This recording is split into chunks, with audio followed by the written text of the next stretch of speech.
कैसे हैं सभी छात्र और छात्राएं। चलिए, मैं आपका अपने टीचर गुलशेर गौड़। आप लोगों को पता है कि आज के दिन हम आप लोगों को भारतीय संविधान की क्लास कराते हैं और भारतीय संविधान की आज हमारी 53 क्लास है। संविधान का एंड होने जा रहा है, मात्र इसके बाद एक क्लास और बची हुई है।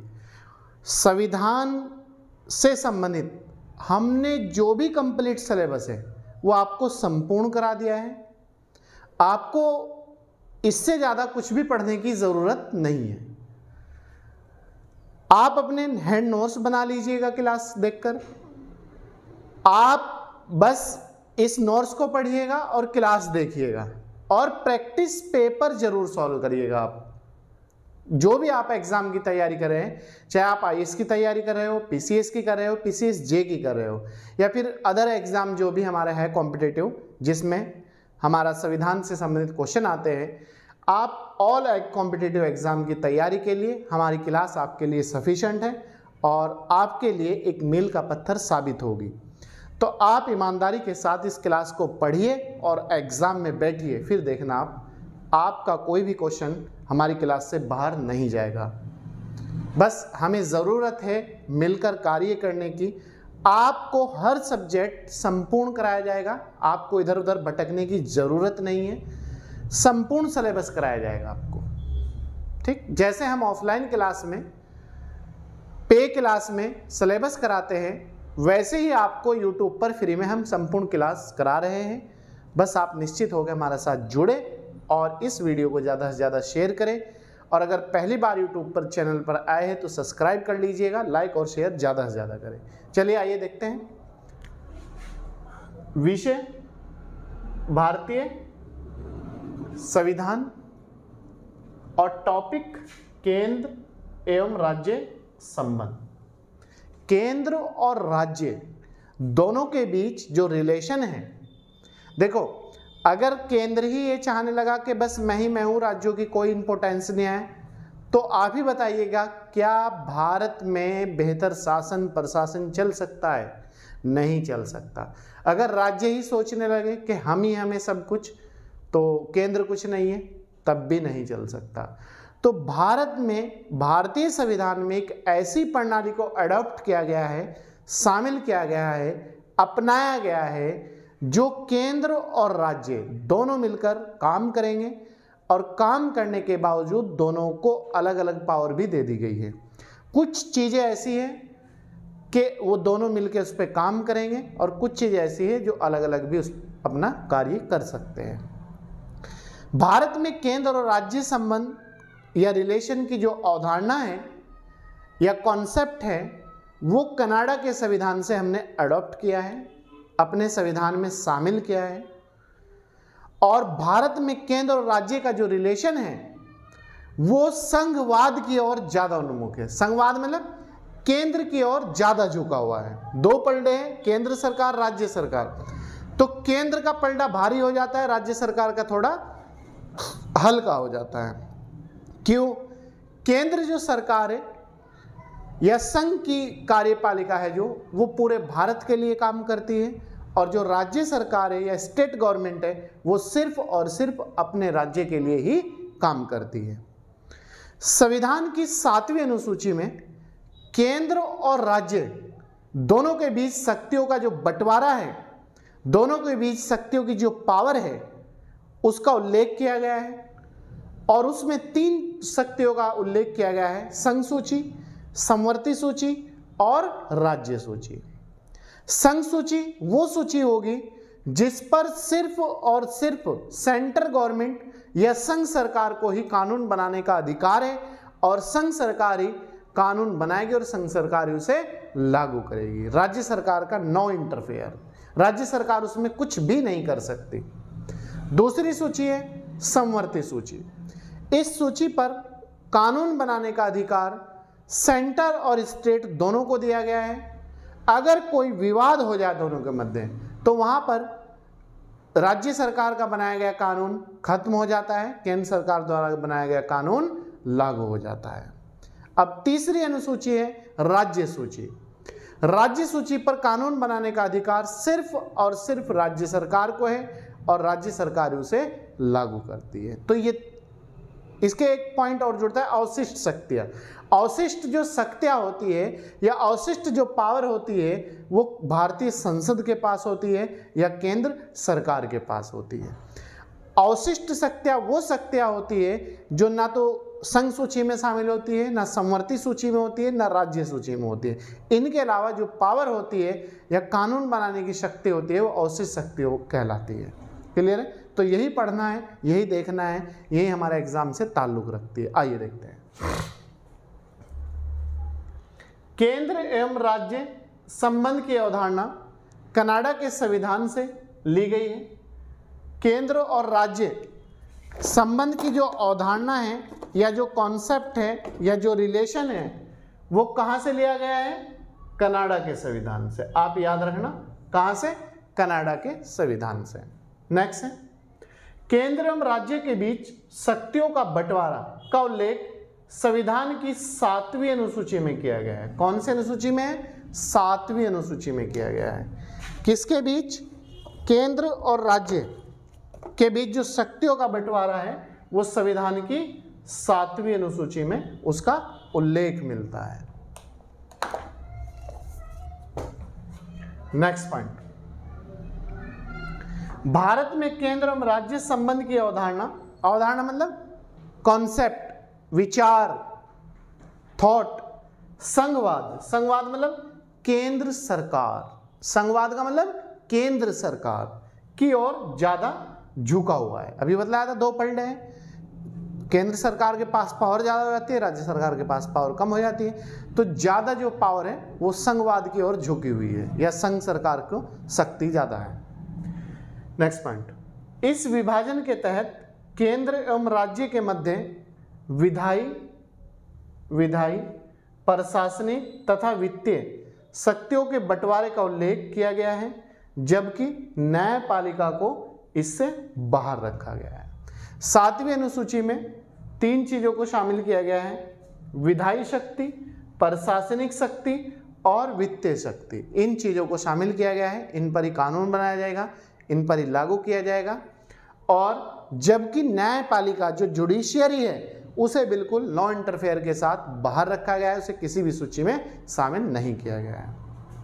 भारत के संविधान में केंद्र एवं राज्यों के बीच शक्तियों का विभाजन भारत सरकार अधिनियम 1935, याद रखना, भारत शासन अधिनियम 1935 जो बनाया गया था ये पूरे का पूरा केंद्र और राज्य के बीच जो शक्तियों का बंटवारा है उस पर आधारित है। उसी में उल्लेख किया गया था। आज भी लगभग वही पावर चली आ रही है जो उसमें डिवाइडेशन कर दिया गया था, थोड़ी बहुत चेंज है वो बात अलग है। तो 1935 के योजना पर आधारित है। इसके बाद संविधान की 7वीं अनुसूची के अनुसार शक्तियों को 3 भागों में बांटा गया है। 3 भागों में बांटा गया है। कौन कौन सी? नंबर 1 संघ सूची, समवर्ती सूची, राज्य सूची। क्लियर है? अभी बतलाया था मैंने। संघ सूची देखते हैं। इसमें उन सब विषयों या बातों को शामिल किया गया है जो राष्ट्रीय महत्व के हैं। याद रखना, संघ सूची में कौन कौन किस बातों को शामिल किया गया है? जो नेशनल महत्व के, नेशनल इंपॉर्टेंस मुद्दे हैं या राष्ट्रीय महत्व के मुद्दे हैं, और इन पर कानून बनाने का एकमात्र अधिकार सिर्फ संघ सरकार को, संघ मतलब केंद्र सरकार को दिया गया है, और लागू भी वही कर सकती है। क्लियर है? संघ सूची पर कानून बनाने का अधिकार केंद्र सरकार, कौन से विषय शामिल किए गए जो राष्ट्रीय महत्व के नेशनल मुद्दे हैं, और इस पर कानून बनाने का अधिकार सिर्फ और सिर्फ संघ सरकार को या केंद्र सरकार को है। इस सूची में वर्तमान में कुल 100 विषय हैं या 100 बातें हैं या 100 मुद्दे हैं, जबकि मूलतः 97 विषय थे। जब संविधान लागू हुआ उस समय 97 विषय थे, लेकिन वर्तमान में और बढ़ा दिए गए, 100 कर दिए गए। जैसे पूछता है कौन सी सूची में कौन सा मामला है, जैसे रक्षा मामले संघ सूची, सेंट्रल गवर्नमेंट कानून बना सकती है। विदेशी मामले, विदेश से कोई संधि, समझौता, व्यापार, जितना भी XYZ वो भी संघ सूची का विषय है और केंद्र सरकार कानून बना सकती है। कोई भी युद्ध, बाह्य युद्ध या आंतरिक युद्ध से संबंधित जो भी मामले हैं वो सब संघ सूची में शामिल किए गए हैं, केंद्र सरकार को दिए गए हैं। अंतरराष्ट्रीय संधि, किसी देश से कोई कंप्रोमाइज संधि वगैरह जो भी होती है वो केंद्र सरकार ही करती है, वो सब संघ सूची में शामिल किया गया है। अणु शक्ति, अणु से संबंधित पावर, एटॉमिक पावर जो है वो संघ सूची का विषय है। सीमा शुल्क, जो सीमाओं पर, नेशनल इंटरनेशनल सीमाओं पर शुल्क लगता है, टैक्स लगता है, वो भी संघ सूची का विषय है, केंद्र सरकार का विषय है। जनगणना बहुत आता है एग्जाम में, जनगणना किस सूची का विषय है? तो जनगणना भी संघ सूची का विषय है और जनगणना कराने का अधिकार गृह मंत्रालय के पास होता है।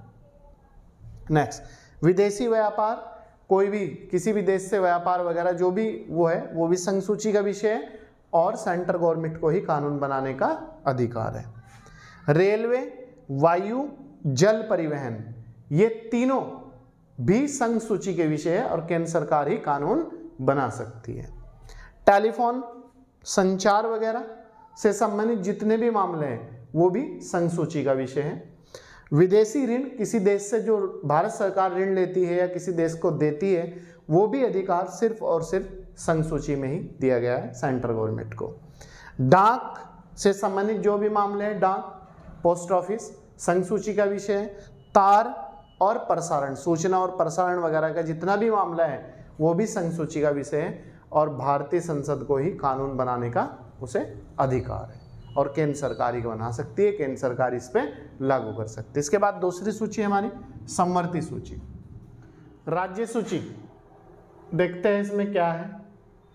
ये मैंने आपको पहले ही बतला चुका कि राज्य सूची पर राज्य विधानमंडल को कानून बनाने का अधिकार है, लेकिन कुछ विशेष परिस्थितियों में भारतीय संसद भी कानून बना सकती है, लेकिन विधानमंडल की सहमति उसे लेनी जरूरी है। इसमें उन सभी विषयों को शामिल किया गया है जो स्थानीय महत्व के हैं, जो लोकल महत्व के हैं। याद रखना, राज्य सूची में वो सभी विषय हैं जो लोकल महत्व के, स्थानीय महत्व के हैं और इन पर कानून बनाने का एकमात्र अधिकार राज्य विधानमंडल या राज्य विधानसभा को दिया गया है। लेकिन कुछ विशेष परिस्थितियों में भारतीय संसद भी कानून बना सकती है। क्लियर है? विशेष परिस्थितियों में। इस सूची में मूलतः मतलब जब संविधान लागू हुआ 26 जनवरी 1950 को और बनकर तैयार हुआ 26 नवंबर 1949 को तब, लेकिन फिलहाल 61 विषय है। मूल इसमें अगर पूछा जाए 66 विषय थे, कुछ माइनस करके समवर्ती सूची में डाले गए, कुछ संघ सूची में डाले गए, और तो इसमें वर्तमान में 61 विषय है। जो याद रखने की 61 विषय आपको बिल्कुल याद नहीं रखना, कुछ इंपॉर्टेंट विषय वो याद रख लेंगे आप, जैसे लोक व्यवस्था। लोक व्यवस्था से संबंधित जितने भी मामले हैं वो राज्य सूची में शामिल है। कृषि, कृषि के जितने भी मामले, कृषि भूमि के, वो सभी राज्य सूची में है। कारागार, कारागार मतलब जेल या बंदी गृह, ये राज्य सूची में है। पुलिस, पुलिस राज्य सूची का विषय, याद रखना, ये पूछा जाता है, राज्य सूची, पुलिस, जेल किस विषय का। भू राजस्व, राजस्व से संबंधित जमीन, लैंड से जो राजस्व प्राप्त होता है सरकार को, वो भी राज्य सूची का विषय है। लोक व्यवस्था, ये भी राज्य सूची का। लोक स्वास्थ्य, ये भी राज्य सूची का है। और क्रय विक्रय, मतलब क्रय जो क्रय जो खरीदा गया, बेचा गया, क्रय विक्रय दोनों, वो सब राज्य सूची का विषय है। सिंचाई राज्य सूची का विषय है। और स्थानीय स्वशासन, ग्रामीण प्रशासन भी और शहरी प्रशासन भी, ये दोनों राज्य सूची के विषय है। ग्रामीण प्रशासन का उल्लेख संविधान की 11वीं अनुसूची में है और शहरी प्रशासन का उल्लेख संविधान की 12वीं अनुसूची में किया गया है। और भाग पूछे, ग्रामीण प्रशासन का उल्लेख भाग 9 में है और शहरी प्रशासन का उल्लेख भाग 9 क में है। क्लियर? और दोनों राज्य सूची का विषय है। 73वां संविधान संशोधन ग्रामीण प्रशासन से संबंधित है, 1993 में किया गया था। और 74वां संविधान संशोधन शहरी प्रशासन से संबंधित है। नेक्स्ट पॉइंट, समवर्ती सूची। समवर्ती सूची पर कानून बनाने का अधिकार केंद्र और राज्य दोनों को दिया गया है, लेकिन अगर दोनों के मध्य कोई विवाद की स्थिति आ जाए तो वहां पर भारतीय संसद द्वारा बनाया गया कानून लागू होगा। इसमें शामिल विषयों को संसद व राज्य विधानमंडल दोनों मिलकर कानून बना सकती हैं। यदि दोनों द्वारा बनाए गए कानून को लेकर कोई विवाद हो जाए तो वहां संसद द्वारा बनाया गया कानून लागू होगा। अगर कोई विवाद की स्थिति आ जाए केंद्र और राज्य के बीच तो वहां पर संसद द्वारा जो बनाया गया कानून है वो लागू होगा। नेक्स्ट, इस सूची में मूलतः 47 विषय हैं, लेकिन वर्तमान में 52 विषय हैं। मूलतः 47 थे, लेकिन वर्तमान में 52 विषय है। जैसे जान लीजिएगा, राष्ट्रीय जल मार्ग जो नेशनल नहरें है, तालाब है या कोई भी सिंचाई संसाधन है, वो सब समवर्ती सूची में है। परिवार नियोजन समवर्ती सूची, जनसंख्या नियंत्रण पॉपुलेशन कंट्रोल समवर्ती सूची, समाचार पत्र समवर्ती सूची, बाट और माप समवर्ती सूची, कारखाने जितने भी कारखाने हैं वो समवर्ती सूची में है। केंद्र और राज्य दोनों मिलकर कानून बना सकते हैं। शिक्षा समवर्ती सूची, वन समवर्ती सूची, आर्थिक एवं सामाजिक जितनी भी योजनाएं चलाई जाती है केंद्र राज्य सरकार द्वारा वो समवर्ती सूची में है, दोनों कानून बना सकते हैं। जानवर और पक्षियों की सुरक्षा ये भी समवर्ती सूची का विषय है। ठीक है, इसके बाद हमारा नेक्स्ट पॉइंट है अवशिष्ट शक्तियां। अवशिष्ट शक्तियां मैं आपको वैसे ही बतला देता हूं। अवशिष्ट शक्तियां वे शक्तियां होती है जो संघ सूची में, समवर्ती सूची में, राज्य सूची में शामिल नहीं की गई है। वो शक्ति, उन पर कानून बनाने का अधिकार सिर्फ और सिर्फ राज्य सरकार को नहीं है, केंद्र को नहीं, सिर्फ और सिर्फ भारतीय संसद के पास या केंद्र के पास है। ठीक है, वो एक्स्ट्रा ऑर्डिनरी पावर होती है, उसे ही अवशिष्ट शक्तियां कहा गया है। क्लियर है? तो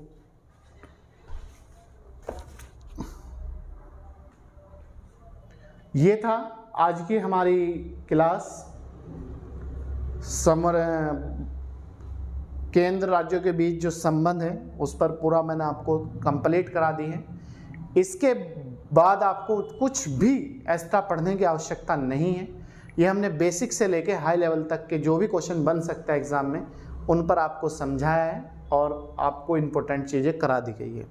बस ज़रूरत है हमें इसे रजिस्टर में उतारने की और एक दो बार इसे पढ़कर समझने की, और बस उसके बाद आप एग्ज़ाम में बैठ जाइए और जाके क्वेश्चन को छाप दीजिएगा कि ये है हमारा आंसर। ठीक, चलिए मिलता हूँ नेक्स्ट वीडियो के साथ। तब तक आप बने रहिएगा और इस वीडियो को ज़्यादा से ज़्यादा शेयर कीजिएगा।